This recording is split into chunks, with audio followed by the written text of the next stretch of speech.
Gezgin bir restoratör olarak çıktığımız bu yolda eşyaları tamir ettiğimiz ve onların hikayelerini öğrendiğimiz oyun Assemble with Care ile karşınızdayım.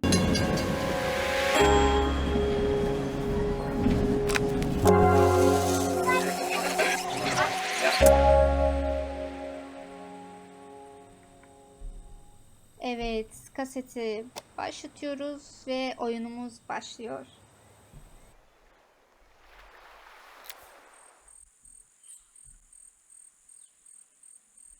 Evet, ilk bölümümüz varış Maria ile birlikte. Yolda geçirdiğim bir yılın sonunda seyahatten bitmek bilmeyen yollardan ve seyahatle ilgili her şeyden sıkılacağımı sanmıştım. Ancak trenim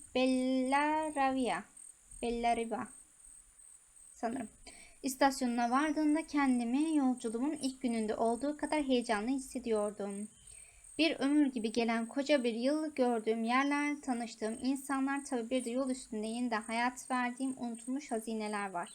Benim mesleğim tamircilik. İnsanların en sevdikleri eşyalarını tekrar hayata döndürmeye bayılıyorum. Aylardır seyahat ediyor ve bir kasabanın yerine geçerek aile yadigarlarından video kaset çalarlara kadar türlü eşya tamir ediyordum. Bellariva. Mola verebileceğim bir yerde ne yazık ki bunu valizimi boşaltana kadar beklemesi gerekiyordu. Valizi boşaltalım bakalım. Evet. Şimdi valizimizi çevirelim. Bulutlarından açalım. Güneş gözlüklerini son durağımda aldım. Bunları taşıyabilecek kadar havalı olduğumu umuyorum. Al bakalım. Bu alet kutusuymuş. Kullandığım aletler. Bunları olmadan restorasyon yapamam. Bunlar küpeleri. Bir keresinde konserde bir gitaristin bunlar taktığını görmüştüm. Rockçı tamirci hizmetinizde. Pasaportu. Artık pek boş sayfa kalmadı diyor. Bu mu? Tamiratımdan sonra bunu ailem çekmişti. Aradan bir ömür geçmiş gibi geliyor. Fotoğraf makinesi. Bununla parmaklarımın yakın plan fotoğraflarından daha çok çekeceğim kesin. Belgesi ve lastik taş tokasına bağlı bir tarak. Evet, valizimizi boşalttık. Sonunda Bellariva'ya varmıştım. Birkaç gün sonra düzenlenecek yemek festivali için gelmiştim. Son birkaç ayı hazır yemeklerle geçirdikten sonra doğru düzgün bir yemek için yanıp tutuşuyordum. Diyor. Tabii yemeklerin ücretini kazanmam gerektiğinden ertesi gün yola çıkıp iş bulmaya karar verdim. Annemle babam gitmemi hiç istemediler. Dükkanda kalıp onlarla birlikte yerleşik, sade bir hayat yaşamamı istiyorlardı. Ama ben antika dükkanımızın dört duvarı dışında bir parçası olmam gereken bir dünya olduğunu biliyordum. Hep antika eşyalarımın geldiği ilginç ve harika diyarlarla ilgili hayaller kuruyordum. Bu eşyaların hikayelerini öğrenmeyi, vidalar ve kablolar altında gizlenmiş hatıraları açığa çıkarmayı seviyordum. Bellariva'daki hikayem küçük bir kızla ve onun duymaya hasret kaldığı bir sesle başladı. Evet. Varışımızı gerçekleştirdik ve sanırım ilk yapacağımız işlerden biri bir kaset çalar tamir etmek olacak. Başlayalım bakalım. Bellariva'daki ilk sabahımdı ve otelden ayrılıp keşfe çıkmak için sabırsızlanıyordum. Kasaba sessizdi, huzur veren sokakları insanın içini ısıtan güneşin tadını çıkarıyordu. Bu sırada meydanda birkaç gün sonra düzenlenecek festivalin hazırlıkları başlamıştı. İlanlarımı dağıtırken Bellariva sakinlerinin benden tamir etmemi isteyecekleri eşyaların neler olabileceğini merak ediyordum. Şu ana kadar buradaki her şey mükemmel görünüyordu. Tam hata yaptığımı düşünmeye başlamak üzereydim ki birisi sırtıma dokundu. Easy. Merhaba, benim adım Easy. Tamirattan anlar mısın? Konuşan 7 yaşlarında küçük bir kızdı. İlanlarımdan birini okumuş olmalıydı. Sırt çantasını karıştırıp kullanılmaktan yıpranmış kırmızı bir kaset çalar çıkardı.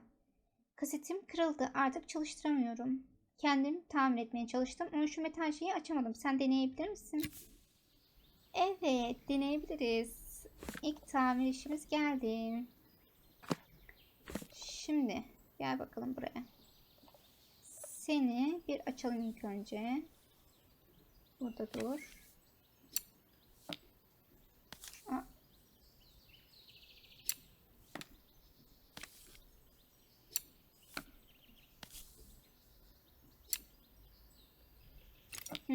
Tamamdır. Açtık.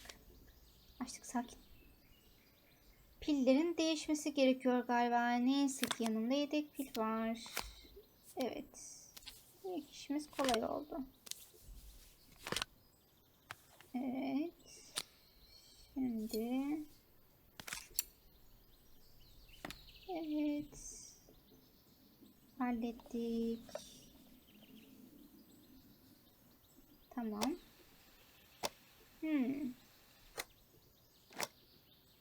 Evet. Şimdi. Bunu buraya koymamız lazım ama ilk önce tabii ki de ne yapacağız? Sen gel bakalım. Yaş belli edecek bir unsur olan kasetin sarma işlemini yapacağız. Evet, bunu eskiler bilir. Bunu nasıl yaptın göremedim diyor. Yaparız diyoruz biz.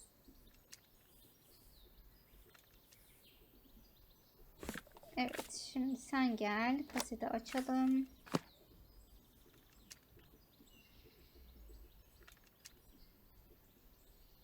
Tam saramadım mı acaba? Oo, tamam. Sen geliyorsun. Seni buraya yerleştiriyoruz. Kapatıyoruz. Evet, çalıştı. Müzik söylerken bir kızın müziğe eşlik ettiğini duyarız.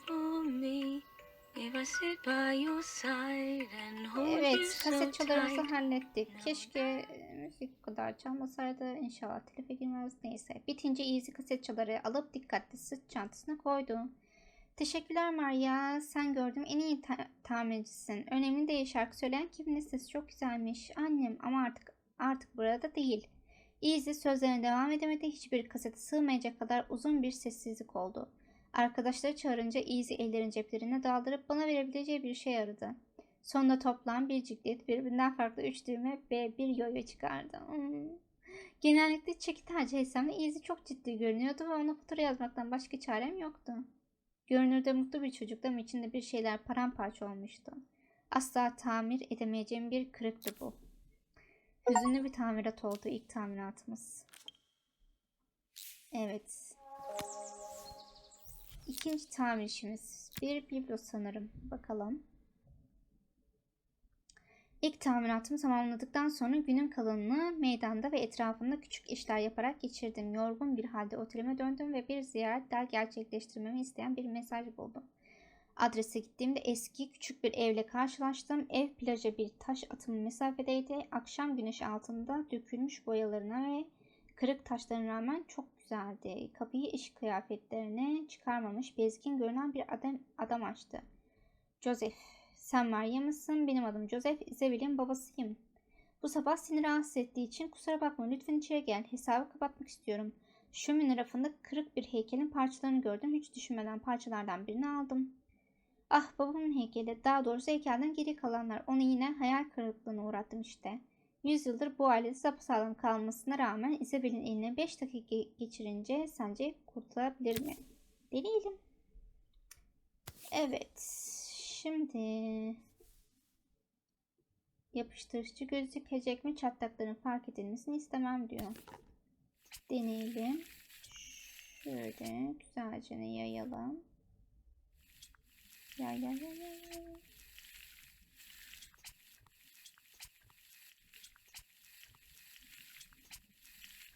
Evet, yeter herhalde şimdilik. Sen buraya gel. Sen gel. Evet. Güzel.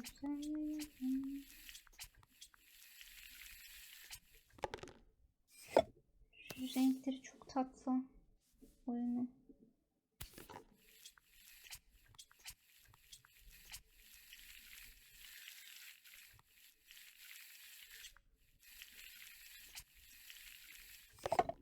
Yeter herhalde.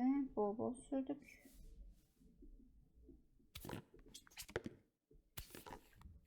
bir yere. Bir de bu taraftakiler var. Tamam. Sen geç buraya. Evet. Daha parçaları var bu taraftakilerle birlikte.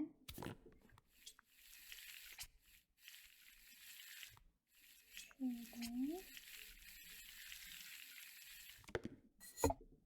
Evet.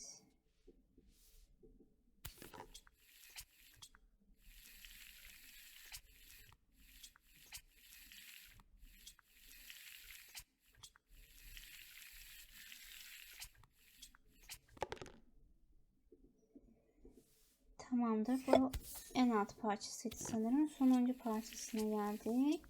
Şöyle güzelce yayalım. Tamam. Şimdi alttan mı başlamam lazım?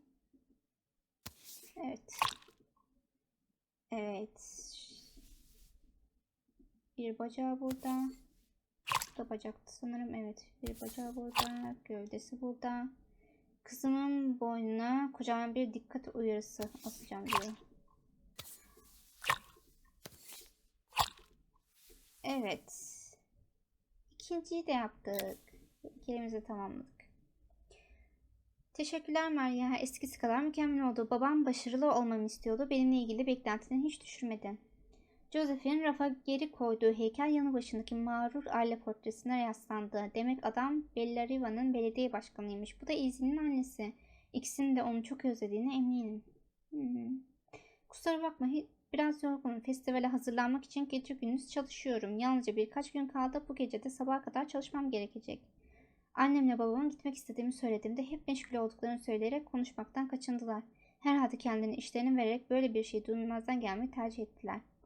Joseph'in işleri çok zamanını alıyor olmalı, fakat belki de istediği şey budur. Ben sadece onun Izzy için yeterince zaman bulabiliyor olmasını diliyorum. Evet. Kasabadakilerle de ufak ufak karşılaşmaya başladık. Evet. Yeni işimiz geldi. Bir çevrimli telefon. Bellereva'daki ikinci gününde aydınlık bir sabah uyandım. Güneşli güzel bir gün daha geçirecektim. Kasabaya girerken sabah kahvelerini yudumlayan müşterilerle dolup taşan kafelere geçtim. Durup kavrulmuş kahve çekirdeklerini ve taze poğaçaların kokusunu içime çektim. Tam içeri girecekken bitişikteki kafenin sahibi Carmen beni durdurdu. Merhaba, Maria değil mi? Dün burada broşür dağıtmamış mıydın? Sana uygun bir iş var. Mekanı minicikti. Sanki rakiplerine görünmemek için araya saklanmıştı. İçerideki boş masalara bakılacak olursa burayı potansiyel müşterilerle görmüyordu. Carmen, bugün işler biraz yavan ama daha yeni açtık. Eminim yakında canlanır. Carmen konuşurken tezgaha doğru gitti ve elindeki eski bir çevirmeli telefonla geri geldi. En azından festival için yemek tarifimi uygulamak için bolca zamanım var. Bu üzerine çalışmakta olduğum yeni bir spesiyalite. Kız kardeşimi arayıp sosla ilgili bilgi alacaktım ama hat düşmüyor. Sorunun ne olduğunu anlayabilir misin? Deneyelim. Evet. İlk önce bunu bir çıkaralım. Tamir edebilirsin değil mi? Yenisini alacak durumda değilim. Deneyelim. İlk önce vidalarımızı şuradan çıkaralım. Normalde daha çok müşterim oluyordu. Tamam, bir şey demek olabilir. Müşterisiz olduğun zaman da olabilir. Sıkıntı değil. Sonuncusunu da çıkaralım. Evet. Sen buraya. Sen buraya mı?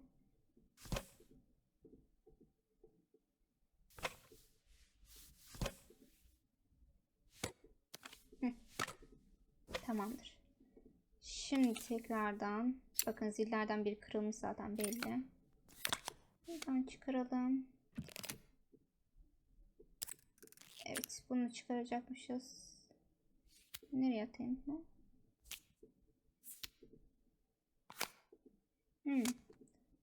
Bu da kırılmış. Anakart gibi bir şey galiba. Bilmiyorum, tam bu konuda bir şey demeyeceğim. Bunu yenileyelim. Evet. Bağlantımızı yapalım. Telefona. Çok güzel. Devre kartının tüm bağlantıları tamam görünüyor. Evet.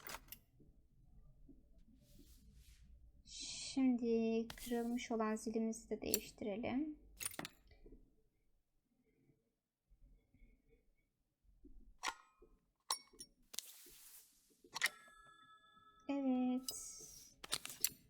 vidamızı yerleştirelim. Evet. Şimdi kapatmaya geçelim. Çok kolay, çok tatlı bir oyun. Evet. Çevirmeni telefonumuzda hazırladık. Ne yapacağız? Belki de arkasındaki vidaları da takacağız. Yine bu telefonu da hatırlayan çıkar mı bilmiyorum. Yani benim çocukluğumda vardı. Sanırım bir yere vidayı takmış. Unutmuş onu. Tamam, takacağım. Hı. Tamam. İşte hazır. Telefonu Carmen'e geri uzattığımda ona almamak için adeta direndiğini hissettim. Şimdi çalışıyor mu yani? Kurutmama ya da bekletmeme gerek yok mu? Yok, hemen kullanabilirsin. Yakında zilinin sesinden bakarsın. Tabii telefon faturamı ödeyebilirsem kiramı da, sonra tedarikçiler de para bekliyor. Her neyse, lütfen otur, ben hemen geliyorum, kahvem benden. Boş masalardan birine oturdum. Carmen de tezgahın arkasına geçip telefonu çevirmeye başladı. Alo, en sevdiğim kız kardeşim, bugün nasılmış bakalım? Carmen konuştukça ses tonu gerildikçe geriliyordu. Yemek tarifi sormak için aramadığı belli oluyordu. Geçen sefer aldığım borcu daha ödemediğimi biliyorum ama ödeme yapmazsam festivale katılamam. Hattın karşı tarafındaki kişinin gözlerini devirdiğini tahmin edebiliyordum. Buraya gelmene gerek yok. Çeki postayla göndersen olmaz mı? Arama bitince Carmen kahvemi titreyen elleriyle getirdi. Affedersin, kız kardeşim uçağa binip beni ziyaret etmeye karar verdi. Of, hazırlanmam gerek. Bu arada senden bir iş daha isteyebilir miyim? Yarın da uğrayabilir misin? Uğrayalım.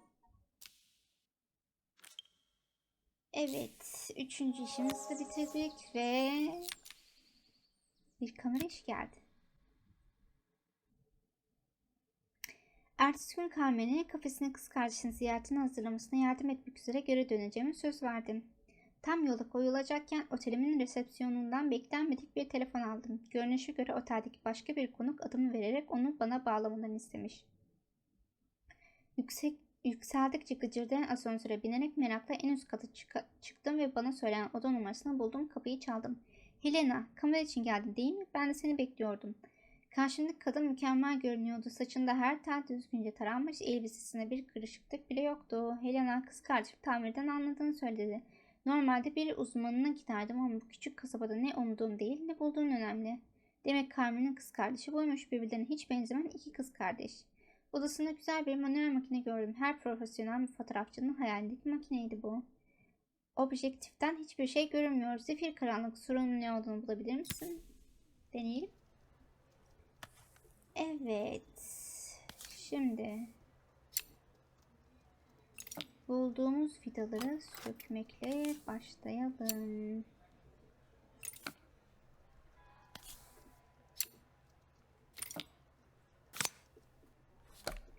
Üstünü çıkardık şimdi.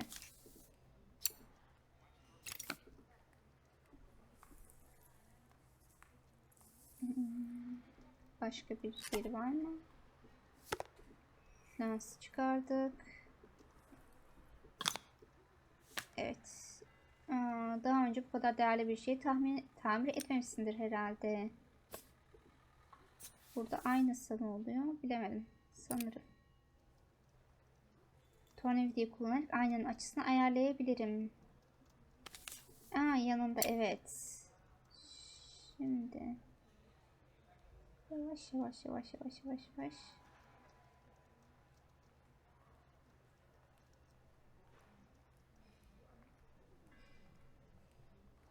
Çok hassas.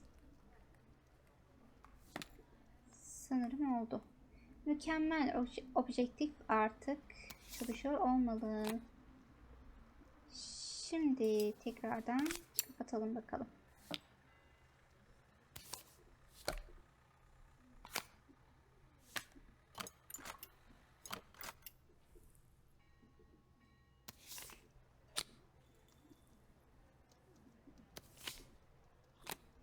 Tamam. Öbür yandaymış. Tamamdır. Vidaların birini daha bulduk. Çok da zor olmadı. Evet. Lensini de takalım. şey de yok. Filmi de yokmuş. Filmi de takalım. Sanırım hala eksik bir şey var dedi. Filmi de ayarladık. Evet. Kameramızı da tamamladık. Fotoğraf makinesini Helena'ya uzatırken biraz kıskançlık hissettim. Yanımdaki kullanat makineyle karşılaştırılamaz bile. Onu Paris'e ilk gittiğimde almıştım. 1958 sınırlı sürüm modelinin ilk örneği. 3 aylık maaşıma mal olmuştu ama değdi. Helena'nın 3 aylık maaşının ne kadar olduğu hakkında hiçbir fikrim yoktu fakat benim karşılayamayacağım bir meblağ olduğu belliydi. Aynı otelde kalıyor olmamız gerçekten tuhaftı. Ben burayı ucuz ve sevimli olduğu için seçmiştim ancak onun daha iyi bir yerde konaklamasından demeliydi. Birkaç deneme fotoğrafı çekti. Memnun kalan Derek makinenin ayarlarıyla oynadı. Mükemmel bir iş çıktı. Bu kasabada en azından bir kişi ne yaptığını biliyor. Carmen seni bana göndererek ilk defa bir işe yaradı. Helena kardeşiyle ilgili böyle olumsuz düşünüyorsa acaba neden buraya gelmişti? Haftalardır ondan haber alamıyorum ve sonra beni nihayet aradığında istediği tek şey para. Ona bir kuruş daha borç vermem için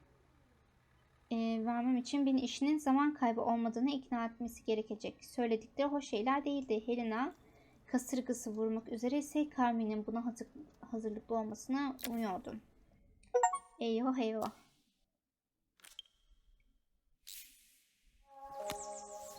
Evet. Carmen'e bir tabela hazırlayacağız. Carmen'in kafesine ulaştığımda güneş Bellariva'nın üzerinde batıyordu. Dışarıdan her zaman gibi sessiz görünen kafeye girdiğimde içeride Carmen'in canını dişine takmış bir halde temizlik yaptığını gördüm. Maria sen bana bakma, Helena bir toz tanesi bile görse demediğini bırakmaz. Carmen beni gördüğünü sevinmiş gibiydi fakat her paspas çekişinin altındaki zapt edilemez gerilimi hissediyordum. Helena gibi birinin beklentilerini karşılamaya çalışmak imkansız bir şey gibi görünüyordu. Umarım fotoğraf makinesi tamir etme işine zahmet vermemiştir. Buzluğuncu küplere bindi. Her şey yoluna gitmeli. Borç vermezse burayı daha ne kadar açık tutabilirim bilmiyorum. Carmen beni arka odaya götürdü ve bir neon tabelaya aitmiş gibi duran parçaları ortaya döktü. Kafeyi ilk açtığımda bunu yaptırmıştım ama elektronik zımbırtılardan hiç anlamıyorum. Demek bu kafenin dışında olması gereken bir tabelaydı. Müşteri olmamasının nedeni belli olmuştu. Helena gelmeden onu yerine takmak istiyorum. Deneyebilir misin? Evet, deneyelim. Şimdi bunu arkasını açalım hemen.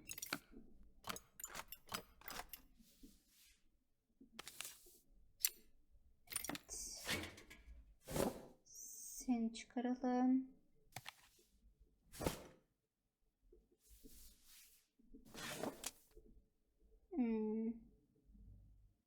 Tamam. Bunu nereye takmalıyım?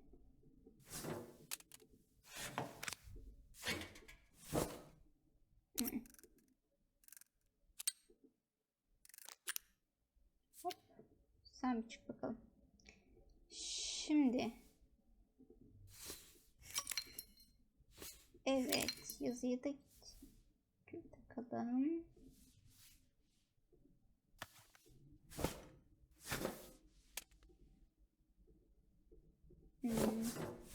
Aha, acaba bu yazıları şey yapacak mı diyeceğim. Aha evet. Tutkalı buraya kullanıyormuşuz. Yeter. Evet. Şimdi oldu. Şimdi gel bakalım. Bunları yerleştireceğiz.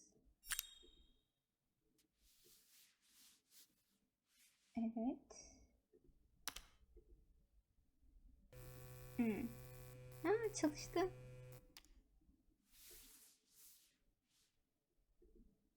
Biraz sade mi? Yanıp sönse belki insanın dikkatini gerçekten çeker. Birer parça daha verdi bize. Sanırım bunu da yapıştıracağız. Evet. Tamam.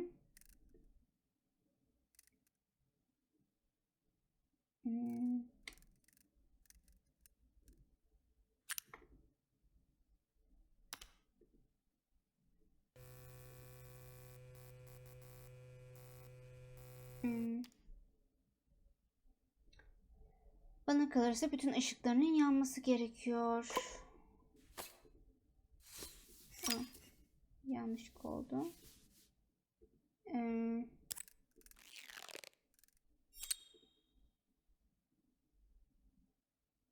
tamam. Başka bir parçamız var mıydı? Yok.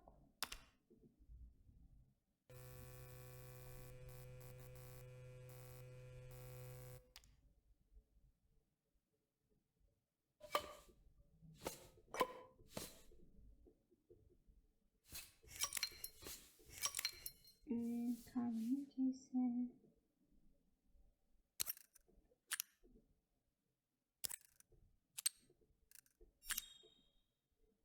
Kablolardan bazıları yanlış bağlanmış gibi duruyor. Tekrardan deneyelim. Şimdi oldu mu? Hala bir şeyler eksik. Bunlardan birini eklemeye ne dersin? Evet, yine yüzden bir şey istedi.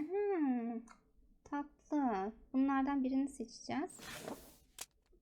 Şöyle. Buraya ilk önce bunu yapıştıralım. Tamam. Evet.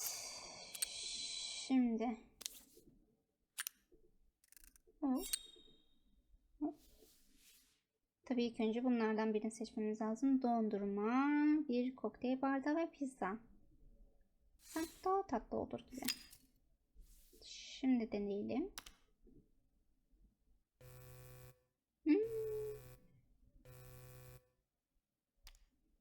Tatlı oldu. İşe yaradı, her şeyi bir araya getirdim mi tamamdır. Evet. Kapatalım. Vidalarımızı takalım.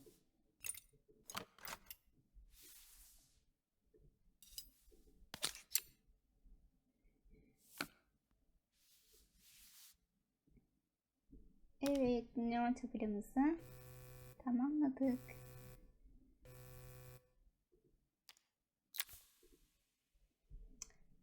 Evet, tabela tamir olduktan sonra dışarı gidip onu kafe kapısının üzerine gururla yerleştirdik. Biz şey koyduk, kokteyl koyduk. Onlar dondurma koymuştu.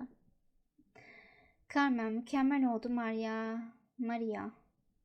Tam hayal ettiğim gibi, oysa bu tabelayı yaptırdım. Her şey çok basit görünüyordu. Her şeyden vazgeçmem gerekebileceğine inanamıyorum. Umarım yaptıklarım yeterli olur. Omzum üzerinden her ne gördüyse yüzündeki gülümseme dondu. Arkamı döndüm. Helena, koca kasabada açılmayan tek kafenin kardeşimin kafesi olduğunu hiç şaşırmadım. Öyle ya da böyle Helena gelmişti. Carmen bir açıklama yapmak üzere ağzını açtı ama Helena ilgilenmeden yanından geçip gitti. Sonunda kapı eşiğinde durakladı ve Carmen'e döndü. İlk işimiz şu korkunç tabeladan kurtulmak olacak. Bunu söyledikten sonra da içeride kaybolup gitti. Carmen'in kafayı kurtarma şansı onunla birlikte kaybolmamış olmasını umuyordum. Evet, bir abla kardeş dramıyla karşı karşıyayız. Oyun zamanı. Festivalden önceki gün kasabadaki herkes hazırlıklarla uğraşıyordu. İşlerden başımı kaşıyacak vaktim yoktu. Joseph arayıp bana yeni bir işten bahsettiğinde kendimi Easy ile birlikte yaşadıkları deniz kenarındaki evlerinin sakinliğini bırakmaya can atıyordum. Tam kapılarına ulaşmak üzereydim ki birinin bana seslendiğini duydum. Easy, şşt Maria, yardımına ihtiyacım var, hemen gel, çok gizli. Seslenen evin yanına gizlenen Easy diye onu takip etmemi işaret etti. Beni türlü renkli çiçeklerle dolup taşan bakımsız ama çok güzel bir bahçeye götürdü. Çiçeklerin ortasında kapısı yanı başında yükselen gür çalısının altında gizlenen bir oyun evi vardı.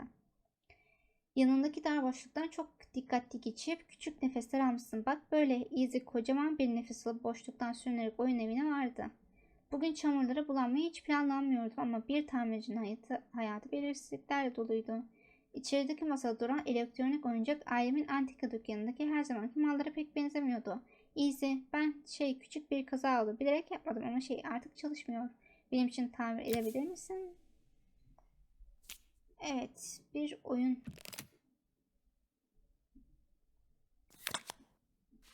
aleti tamir edeceğiz. Evet. Şimdi bunun da kartı yanmış. Gel bakalım. Tekrardan takalım.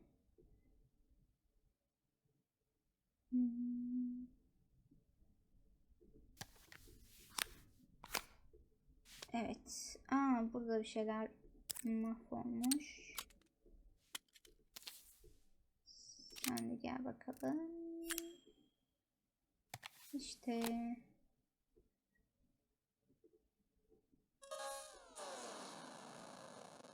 Böyle görünmesi normal mi? Hayır değil. Bir şeyleri yanlış yaptık o zaman.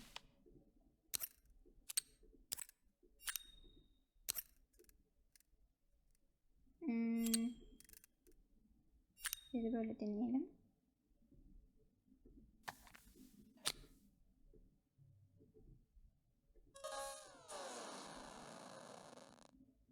Sesi neden bu kadar korkunç çıkıyor diyor.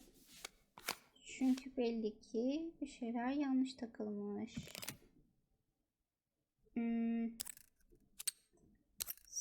Sanırım onda.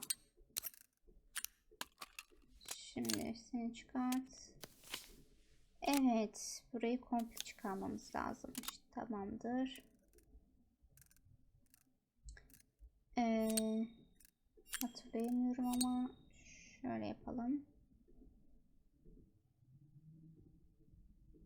Acaba sorun pilinde midir diyor. Hayır, şöyle bakalım.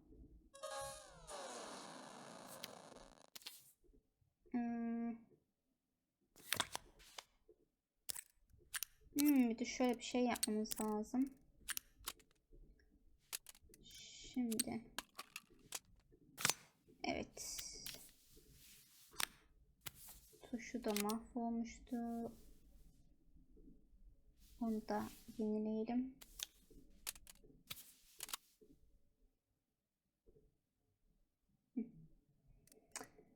Şimdi bunları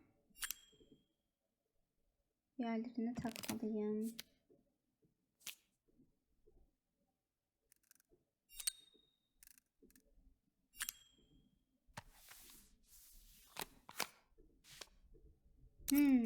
Acaba yukarıda gösteriyor mu hangisinin? Tamamdır. Yukarıdaki yeşil tonlardan olup olmadığını anlayabiliyoruz. Tamam. Şimdi takalım bakalım. Evet, yaptık.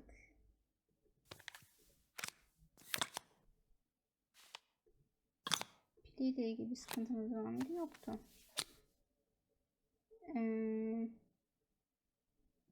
Şey burada takılıyormuş. Küçük bir Atari gibi bir şey sanırım bu. Evet, yetişkinler de oyun oynar mı? Evet, oynuyoruz. Evet. Çok da seviyoruz.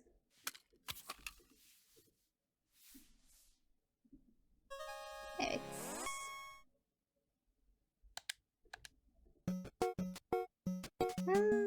Nasıl oynanacağını gösterebilir misin? Daha önce denemiştim ama çok zor gelmişti diyor. Tamam, bakalım.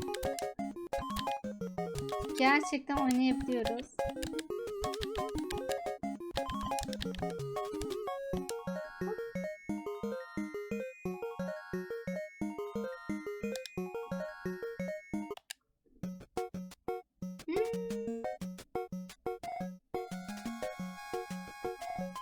İşte oyun konsolumuzu tamamladık.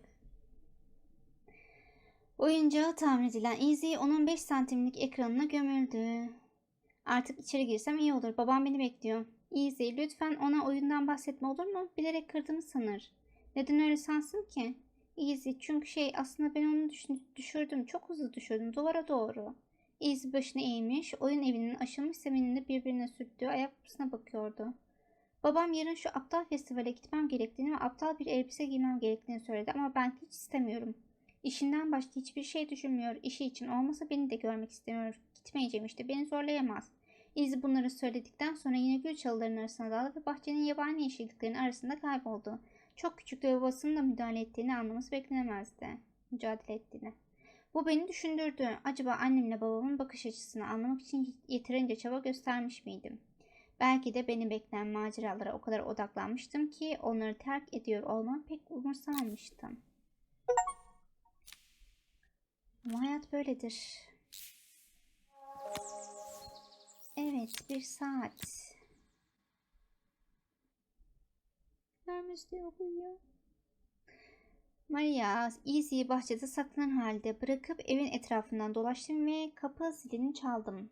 Tam o sırada en sevdiğim tulumun çimen lekeleriyle kaplı olduğunu fark ettim. Lekeleri çıkarmak için ne kadar çitelesem de artık çok geçti. Joseph, Maria ne yapıyorsun, kıyafeti ne oldu? Çim biçme makinesi tamir ediyordum. İlginç, neyse. Lütfen içeri gir, senin için hassas bir işim var. Utanç içinde evrak ve dosyalarla dolu düzenli bir odaya girdim. Burası çalışma odasıydı. Festival hazırlıklarıyla meşgul olmalısınız. Heyecanlı mısınız? Joseph, elbette belediye başkanı olarak geleneklere göre kasabadaki her kafe ve lokantanın yemeklerini tadacağım. Yarın bu saatlerde Bellariva'nın en iyi şefini ilan etmiş olurum. Tabii laf açılmışken kol saatini bileğinden çözerek özenle bana uzattı. Programım çok yoğun ve kol saatim kısa bir süre önce durdu. Tekrar çalışmasını sağlayabilir misin? Tabii ki de. Oo, kırılmış. Gel bakalım.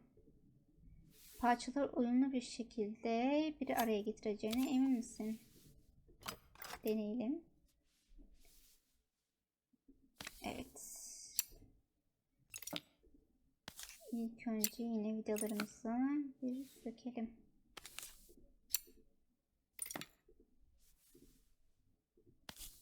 Büyük ihtimal diğerlerinden daha fazla parça çıkaracağız. Evet.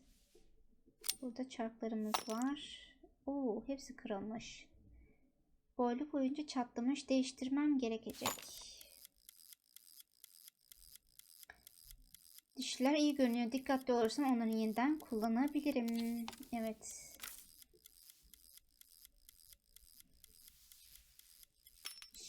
Şimdi. Bir dakika. Dişleri tek tek çıkaralım bunlardan. Başka var mı? Yok. Evet, siz de gelin. Evet, bu kadrandaki şeylere kadran deniyor sanırım buna.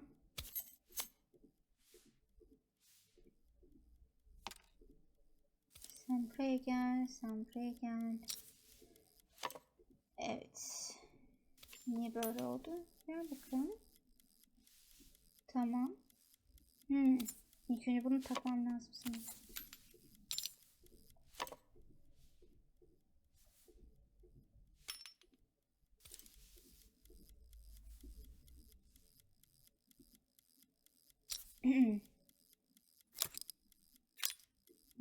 Buraya olmadı. Sen gel. Evet. İlkini hallettik. İkincisini deneyelim diyeceğim de. Niye görmüyorsun acaba?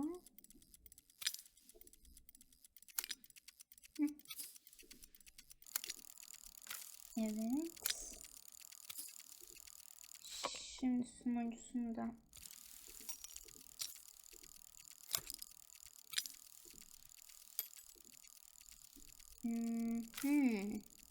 anladım.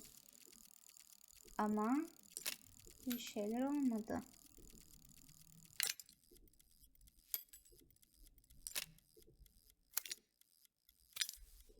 Tamam, yerlerini değiştirelim diyeceğim.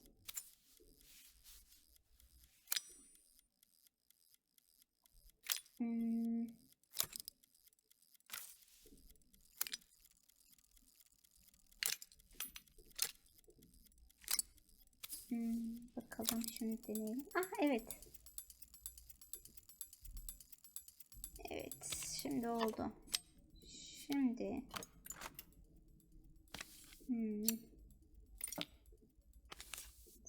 saatimizin camını da çıkaralım. Kırık camımızı. Evet. Verdi. Bu kol saatini takmadan bir gün bile geçiremem diyor. Love always. Snape'in saati gibi.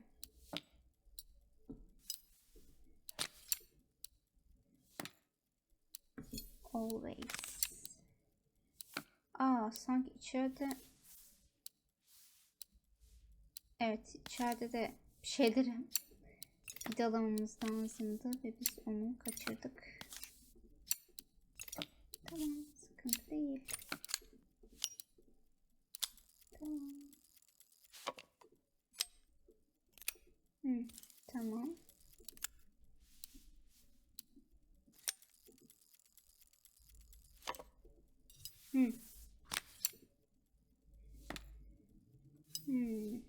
Camı tutması için. Tamamdır. Şimdi oldu. Evet.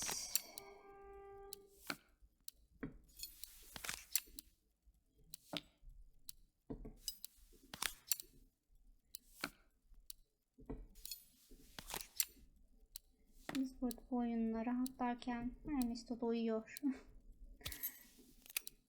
Evet. Saatimiz hazır. Saatin adını okuyamayacağım. Değişik geldi. Tamamlayalım. Kol saatini Joseph'e geri uzatırken parmaklarım saatin arkasındaki oyma üzerinde gezindi. Bunu tamir ederek hayatında devam etmesine bir nebze olsun yardım edebilmeyi umuyordum. Çalıştığına inanmıyorum Maria. Çok teşekkürler. Eşim müthiş bir kadındı. Bu saat kolunda tik tak ettikçe onun hala yanında olduğunu hissediyorum.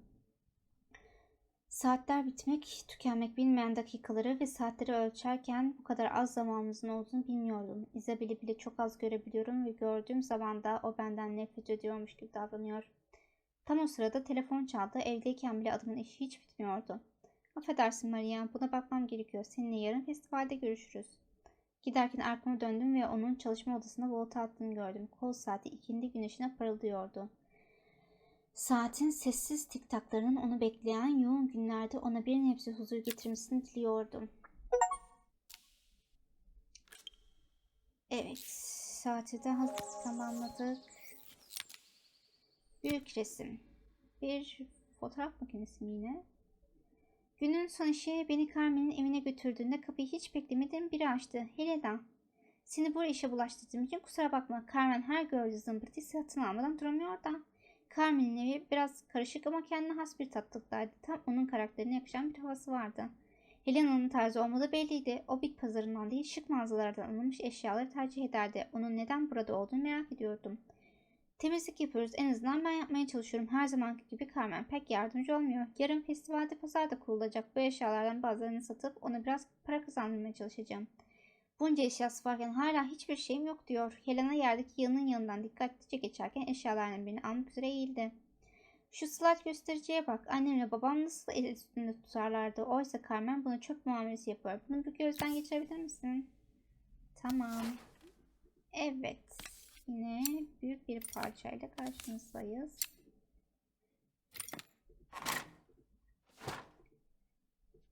Evet, bakalım bunun nesi varmış. Şimdi ampulü kırılmış. Ampulü değiştiriyoruz. Çok güzel. Aynalar var. Evet.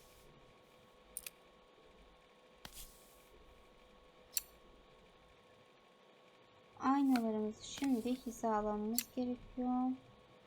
Hassas bir şekilde. Evet.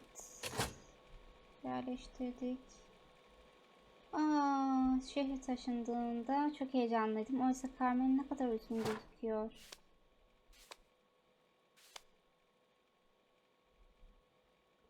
Bağlanması gereken kumanda. Carmen nasılsa bunu da bozmayı başarmış. Şimdi. Tamam. Sıkıntı yok. Burada. Evet. Bunlar da sanırım buraya dizecek şeyler.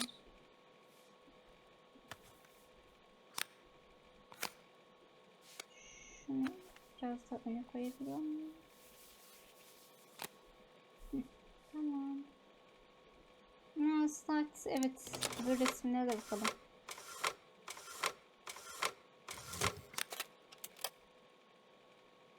Küçükken Carmen peşimden hiç ayrılmazdı. herhalde beni örnek alırdı. Havalı ablasına özenirdi. Ne kadar da kibirli bir abla. Ne zaman eve geleceğimi sorardı ama ben hep çok meşguldüm.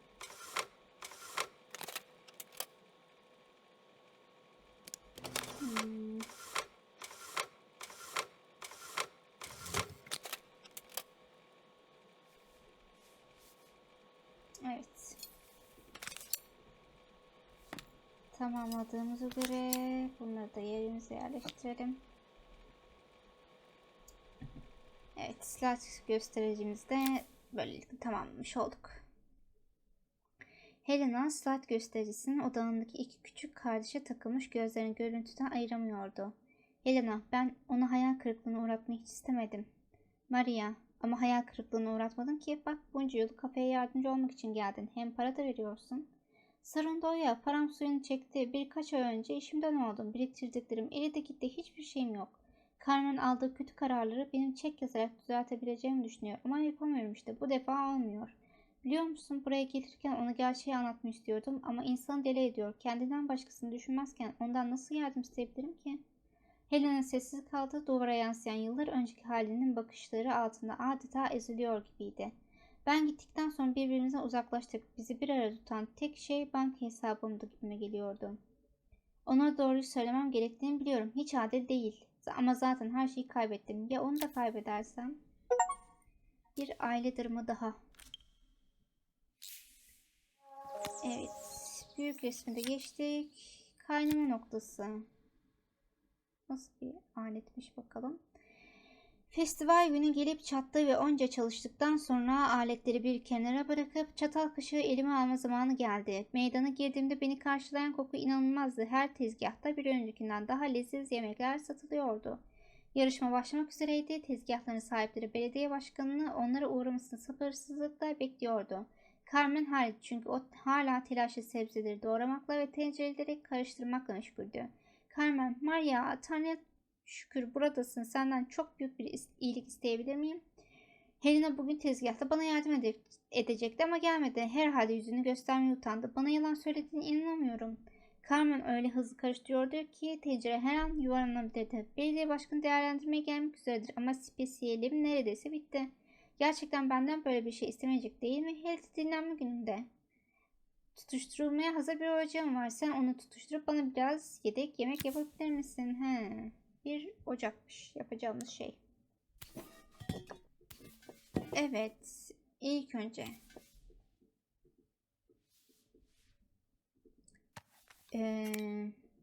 evet, bunu taktım. Bunu taktım.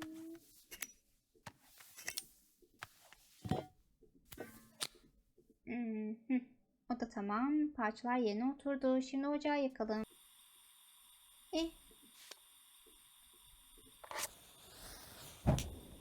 Hop.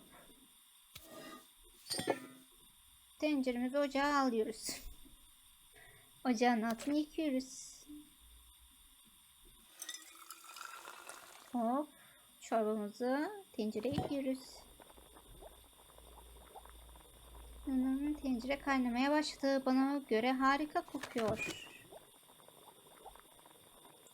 Carmen'in verdiği malzemeler bunlar. Önce hangisini eklesem?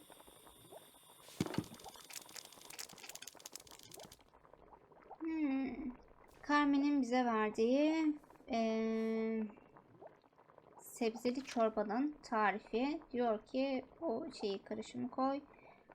1/4 kadar şey koy diyor. Havuç. Tamam. 2 brokoli.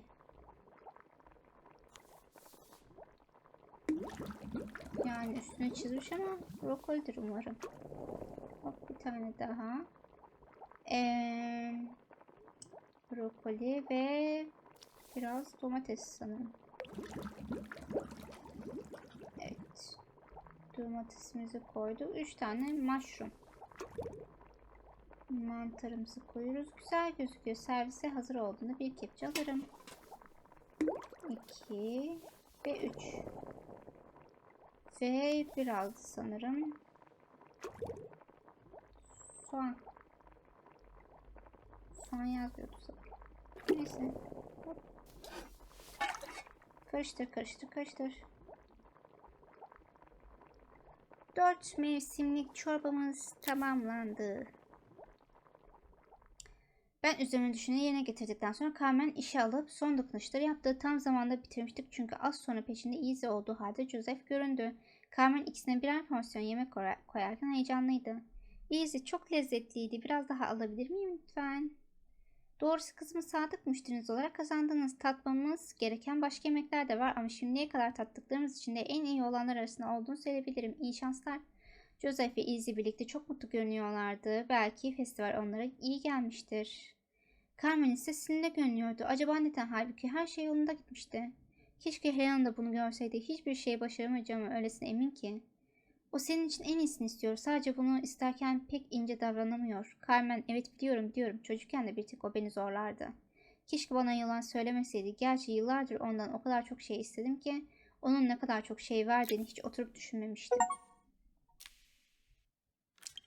Evet, kaynama noktamız da bitti. Bir plak. Festival sona ermişti ve benim trenimi yakalayıp Belleriva'dan ayrılmadan önce yalnızca bir günüm vardı. Carmen'e veda etmeden gidemezdim. Bu nedenle akşam kafeye gittim. Mekanı neredeyse tanıyamayacaktım. Başarmıştı. Belleriva'daki en iyi yemek artık kasabanın yarısı kapısında kuyruk olmuş. Ne kaçırdıklarını görmek istiyordu. Maria, biricik yardımcı şefim, içeri gel. Beni içeri çağıran, başarılı bir kafenin sahibi olmanın haklı gururunu yaşayan Carmen'di. Helena bile oradaydı ve kahve servis ediyordu. Dünkü dramadan sonra onu burada görmeyi hiç beklemiyordum. Carmen beni üst kattaki balkona çıkardı ve eski bir plak çaları önüme koydu. Festival günü Helena'nın nerede olduğunu buldum. Kafenin borcunu temizlemek için fotoğraf makinesini satıyormuş ama sonrasında elinde avucunda pek bir şey kalmamış. Ben de bir süre benimle kalmasını istedim. Hem birbirimize anlattığımız çok şey var. Carmen, neşesini yerine getirmek için ona bunu vermek istiyorum. Çocukken birlikte dinlerdik. İçinde son bir minütte kalmış mıdır sence? Bakalım. Evet. Bakalım şunu açınca ne olacak? Bütün parçalarımızı çıkaralım. Sorunu buldum. Bu kablo doğru bağlanmamış. Evet. Bir kablo daha.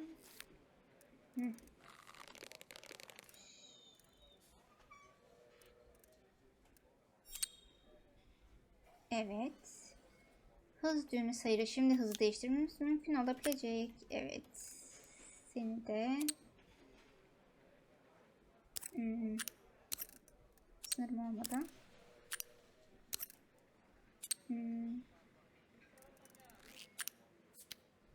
Sen çık bakalım.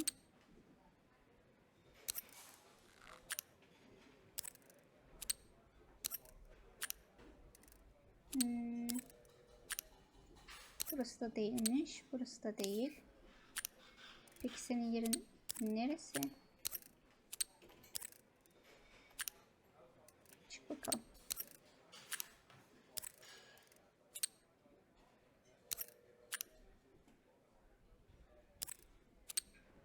Sen de çık.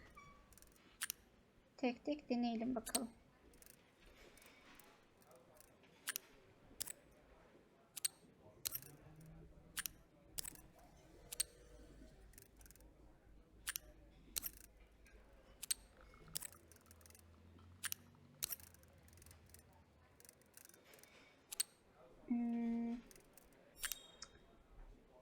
Şimdi evet. Bir kablonun yeri oldu. Bir kablonun daha yeri oldu.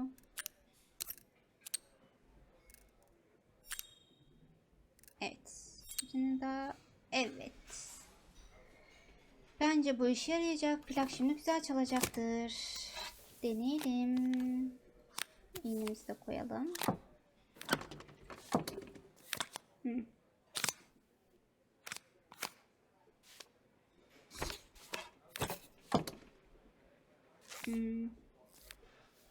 Tamam.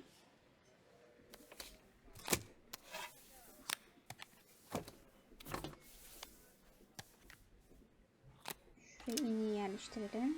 Evet. Ters yönde dönüyor. Doğru yönde dönmesini nasıl sağlayabilirim? Bir sorun olun bakalım şu yedeklerden biri işe yarayacak mı? Sus, tamam. Yeni parçalarımız geldi. Tamam.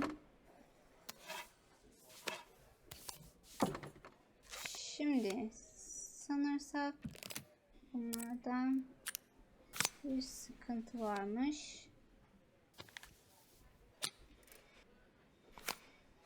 Ama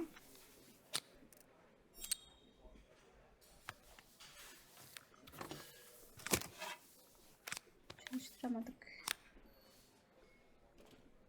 Bakalım şimdi deneyelim.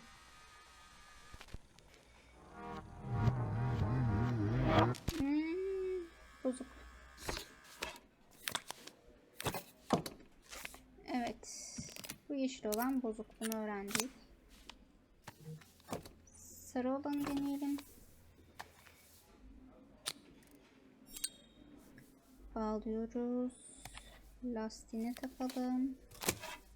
Onları da takalım. Şimdi deneyelim bakalım.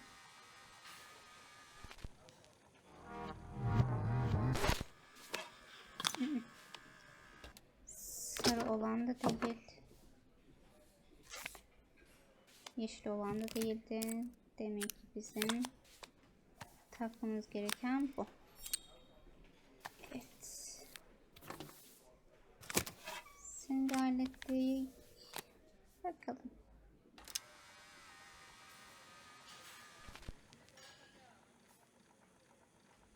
Evet. Yalnızca birkaç parçası eksik diyor.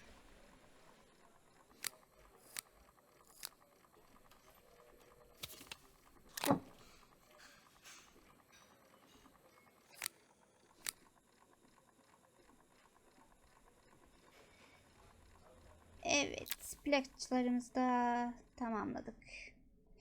Plakçaların zırtılı melodisi Helen'in kulağına takılmış olmalı çünkü birkaç saniye sonra yanımızda bitti. Eski plakçalarımı mı çalıyorsun yoksa onu bunca yıl muhafaza ettiğine inanmıyor musun Carmen? Müzikle bir araya gelen iki kardeş bunca yıldır korunan o slide'daki küçük kızlara benziyordu. Bir kez daha ayrılmaz bir ikiliydiler. Carmen bana fotoğraf makinenden bahsetti. Çok cömertsin. Helena, fotoğraf makinemi seviyordum ama kardeşimi daha çok seviyorum. Artık istediği kişi olma zamanı geldi. Helena, ayrı geçirdiğimiz zamanları telafi etmek için bir süre yanında kalacağım. Carmen ve Helena'nın ilişkisi hemen tamir olmayacaktı belki ama en azından denemeye hazırlardı. Düşününce her şey Carmen'in soslarla ilgili bir soru sormak için kardeşini aramasıyla başlamıştı. Sanırım sonuçta ahizeyi kaldırıp birini aramak o kadar zor olmasa gerek. Kendi annem ve babamla görüşmeli bir yıl oldu. Seslerini duymayı her şeyden çok istiyordum. Ama aramızdaki sessizlik beni yiyip bitiren derin bir boşluk gibiydi. Bu boşluğu kapatacak sözleri nasıl bulacağımı bilmiyordum. Evet. Bir kazan mı? Bir müzik kutusu. Babanın nakaratı. Evet. Bella Riva'daki son sabahımda Joseph ve Easy'nin evine gelmem için son bir telefon aldım. Aslında valizimi hazırlamam gerekiyordu ama gitmeden önce araya son bir iş daha sıkıştırabileceğim karar verdim. Eve vardığımda Joseph'i bahçenin kontrolden çıkan bitkilerini buluyor buldum. Oyun evi çoktan temizlenmişti. Easy içeride neşeyle tornavida becerilerine kaset çalarını sınıyordu. Kızımın üzerine harika bir intiba bırakmışsın Maria. Isabel yani Easy senin gibi bir tamirci olmak istediğini söylüyor. Kendisini bilirse her istediğini elde edeceğine eminim. Joseph, evet çok akıllı bir çocuk. Festivalde birlikte zaman geçirmek harikaydı. Uzun zamandır bu kadar eğlenmemiştim. Unutmaya başlamadan önce ona bir şey vermek istiyorum. Evin içerisinde adeta dönüşüm geçirmiş, bahçenin ışığı ve sesiyle dolmuştu. Yeniden hayat doluydu. Bu benim Bella Riva'daki son tamir işimdi ama asıl tamir olan bu evdi. Bu bir müzik kutusu. Eskiden çok güzel çalardı ama şimdi kurduğumda hiçbir şey olmuyor. Easy'nin onu yeniden dinleyebilmesini çok isterim. Yardımcı olabilir misin? Tabii ki de. Evet. Kutumuzu bir açalım bakalım. Şimdi içerisinde kasabanın acaba bir resmi var. Bu bizim aile fotoğrafımızı da ekleyebilir misin diyor. Tabii ki de ekleyebiliriz. Şimdi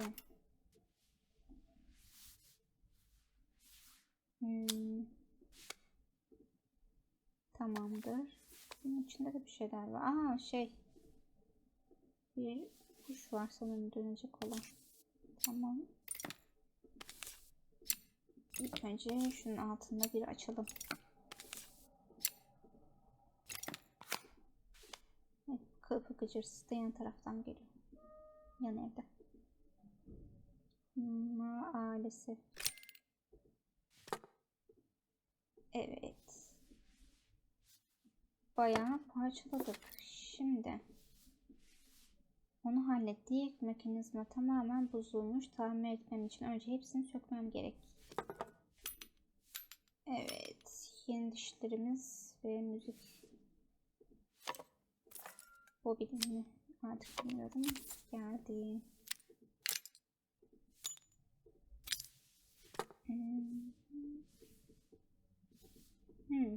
Sağlam gibi aslında. Bunu tekrardan yerini takalım. Asıl kırıktı. Bunu takayım.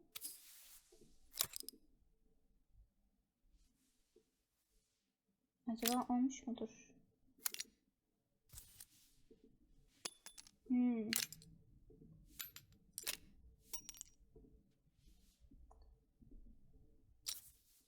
Bunu anca sanırım şeyde anlarız.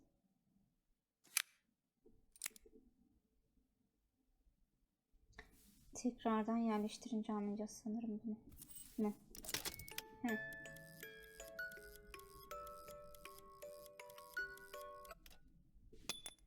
Oldu gibi. Tekrardan şu eski halini çevireyim. Evet. Mükemmel, mekanizma yeni gibi oldu. Evet. Şimdi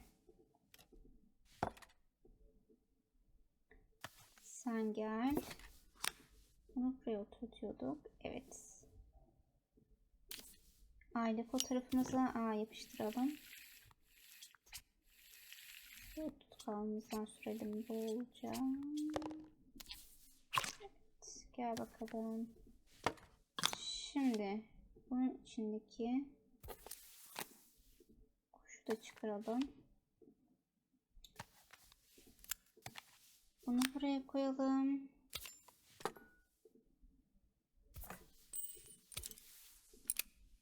Evet. Şimdi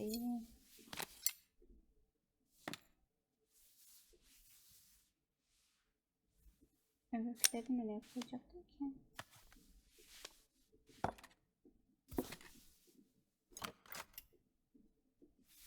Tamam, onda sıkıntı yok.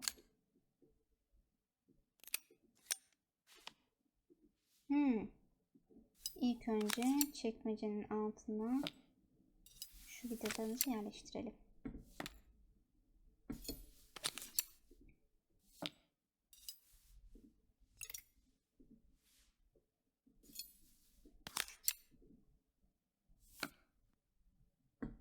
Evet.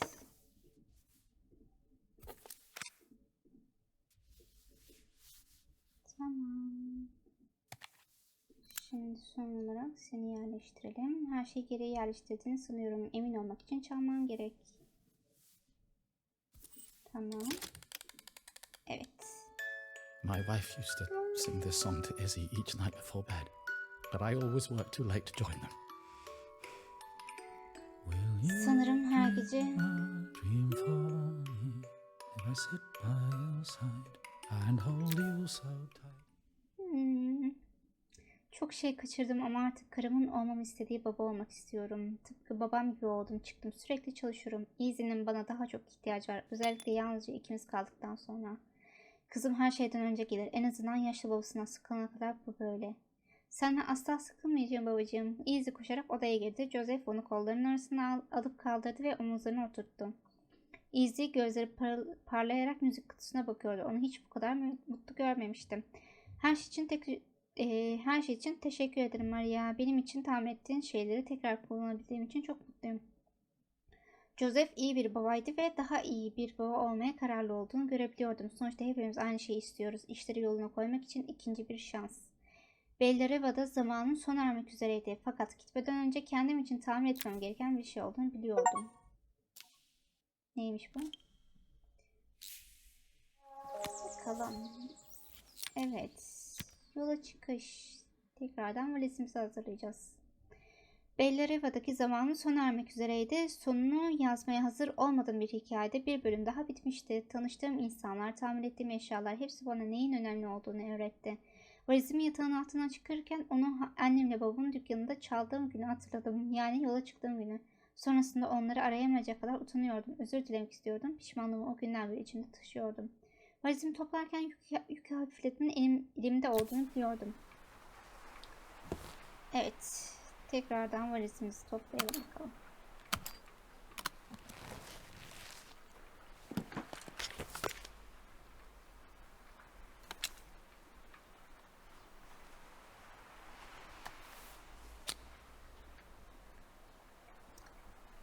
Şarkı listem yolda bunu dinleyeceğim diyor. Evet, pasaportunu koy. Bu minik oyuncak da ne? Evet, tulumunu koy. Beliraba'dan ayrılma zamanı geldiğine inanmıyorum.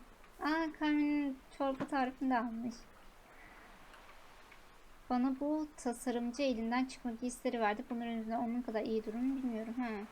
Biraz geride kalmış. Carmen'in evet, fotoğraf albümü. Kitabı Carmen'in Spesi'nin tarifi ama bu donut canın pahasına koymak için özel talimat aldım. Tamir el kitabım karşılığında bana bunu verdi. Yakında boynuz kulağı geçer. Bu muydu kitap acaba?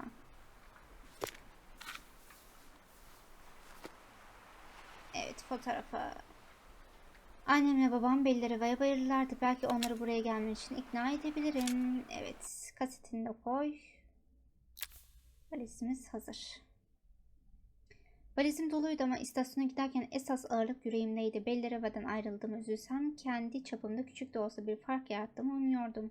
Helena ve Carmen farklılıkların üstesinden gelebildikleri için başarabildiler. Joseph eşi için tuttuğu yasının da işinin de Izzy ile olan ilişkisinin önüne geçmemesi gerektiğini fark etti. Her biri ötekinin bakış açısıyla bakmayı öğrendi. Belki benim de kendimi annemle babamın yerine koyma zamanım gelmiştir. Bir sonraki trene atlamak ve aramızdaki mesafeyi artırmak işin kolay olurdu ama sonunda kendimi onlarla konuşmaya hazır hissediyordum. Tek sorun onların da buna hazır olup olmadıklarını bilmememdi. Ya numarayı hatırlamazsam telefonun ahizesine uzanana kadar emin değilim derken her şeyi hatırladım. Numarayı çevir. Anne, baba. Maria sen misin kızım? Evet, son söz diyor. Son bir sözünüz daha varmış. Carmen'in mektubu. Sevgili Maria, Carmen geldi. Yazamadım, kusura bakma. Sen gittiğinden beri kafede işler çığırından çıktı. Neyse ki Helena bana yardımcı oldu. Sen onu hatırlayamayabilirsin. Kocaman bir kadın oldu. Her işe koşuyor, siparişleri alıyor, içkileri hazırlıyor. Hatta bir müşterinin kıyafetine iltifat ettiğini bile duydum. Ben şahsen parlak yeşil bowling tişörtlerine öteye geçemiyorum ama herkes seçimi kendine bağlar. Müşteriyi gülümsetti. Ama şehri özlüyor. Bellereva'da çok şey var ama kesinlikle onun istediği kadar şık değil. Eski dersin yanında üstüne şekiller çizilen şu kahvelerden sunan bir kafe olduğunu söyledi. Bu beni düşündürdü. Ben ödüllü bir şefim. Cappuccino'nun üzerine nasıl yaprak çizebileceğini çözebilirim. Helena'nın ihtiyacı olan şey kozmopolitan bir kahve olabilir. Tabii yeni bir kahve makinesi sipariş etmek için kolay kısmı. Keşke işleri yoluna koymaya çalışırken içine düştüğün şu karmaşayı görebilseydin. Evet, kahve makinemiz. Daha da büyük bir işe kalkıştık sanırım. Maria'yı milyonlarca kez elinde tornavidayla gördüm. Bunu sökmek kolay olacak. Evet.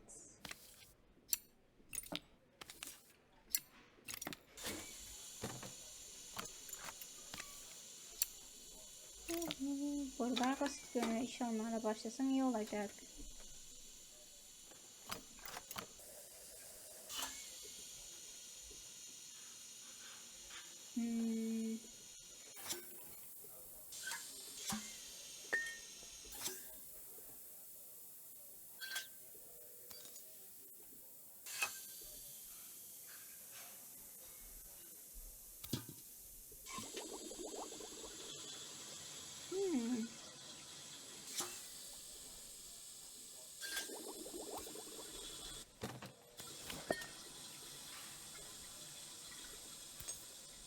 Evet, bunu hallettik.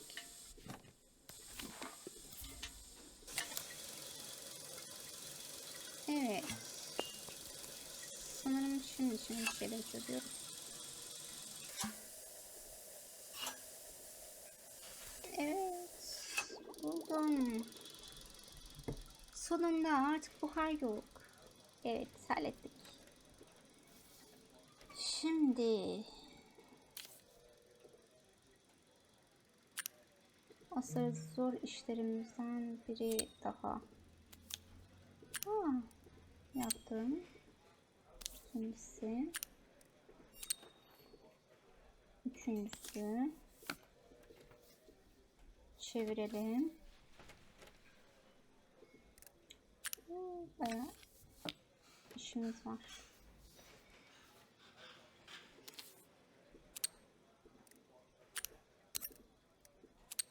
Yanlışmış.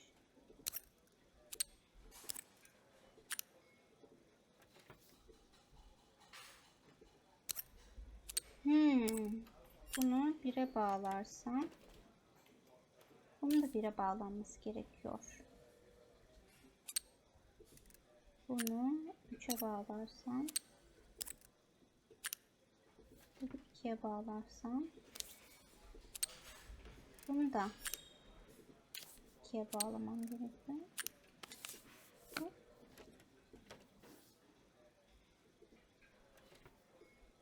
Son bir tane kaldı. Evet. Sanırım oldu. Yani bütün ışıklar yeşil yanıyor. Sanırım bir sıkıntı yok.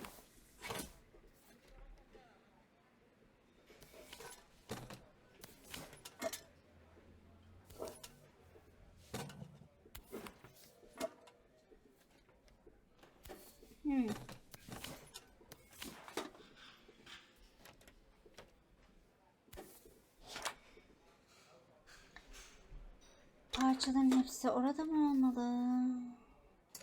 Bilmem.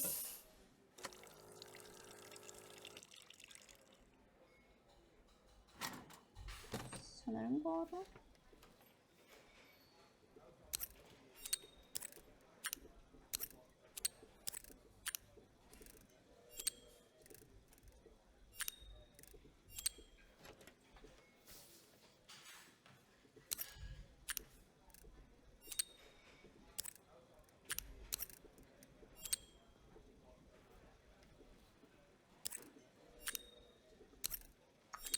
Evet, tamam. Tamam.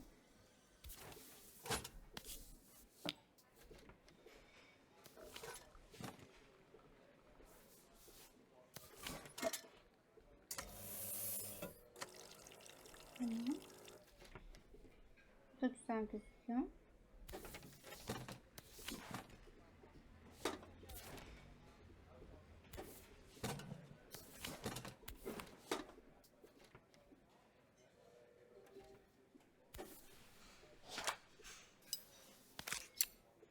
Evet, kapatalım şimdi parçamızı.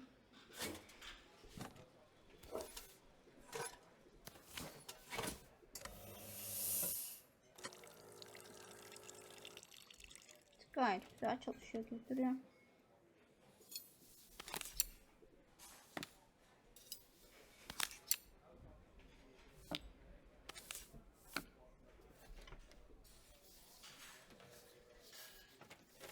Geri kalan şey nerede?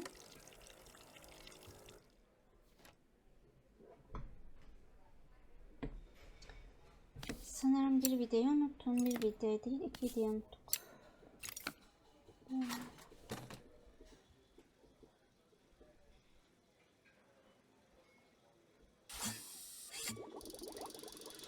Bunu ekleme. Bunu yok. Evet, videolarımız burada.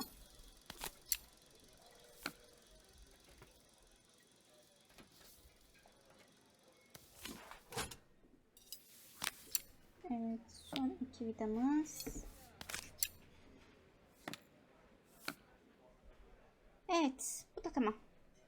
Sanırım hepsi bu kadar. Emin olmak için düğmeleri test etmeli. Bu buharımız. Bu da kahvenin içeceği yer. Bebek kişi, sanırım ilk kahvemi yapma zamanı geldi. Evet. Gel bakalım. Kahvemizi buraya koyalım. Kupamızın altına koyalım.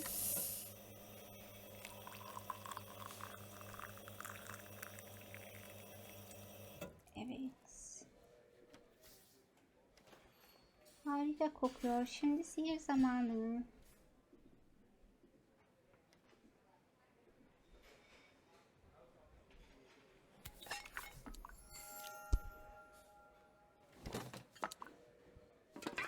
Evet. Şimdi kahvemizi alıyoruz. Ve ona şekil çizmeye çalışacağız. Berbat ettim.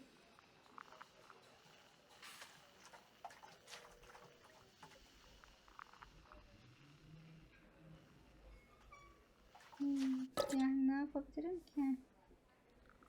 Yani mükemmel bir kahve. Tek gereken içinde Helena'nın en sevdiği bisküvi olan bir kahve fincanı. Al bakalım. Yani çok hoş olmadı ama.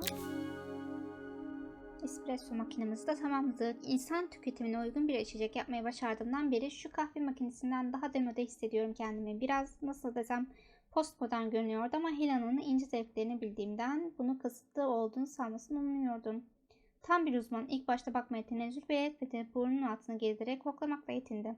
Tabii gözlükleri buğu içinde kaldı. O buğulu camların ardından sanat eserini nasıl görecekti? En sonunda fark etti ve çok etkilendi. Kabul et, benim çizdiğim şeyin ne olduğunu anlamak için birkaç dakikasını harcadı.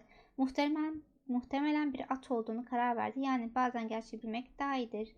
Bir tane daha isteyecek kadar etkilenmişti. Sanırım biraz daha pratik yapmam gerekecek. Tüm bunlar çok zordu Maria. Bu tamir işlerinin ne kadar zor olduğunu hiç fark etmemiştim. Sana ne kadar minnettar olduğumu fark etmemi sağladı. Bunu şimdi söylemek istedim. Bu yüzden kahve geç olsun da acı olmasın. Umarım iyisindir arkadaşın. Carmen. Evet.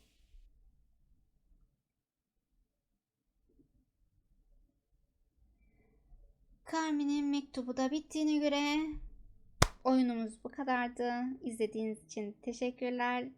Sıradaki oyunumuzda görüşmek üzere.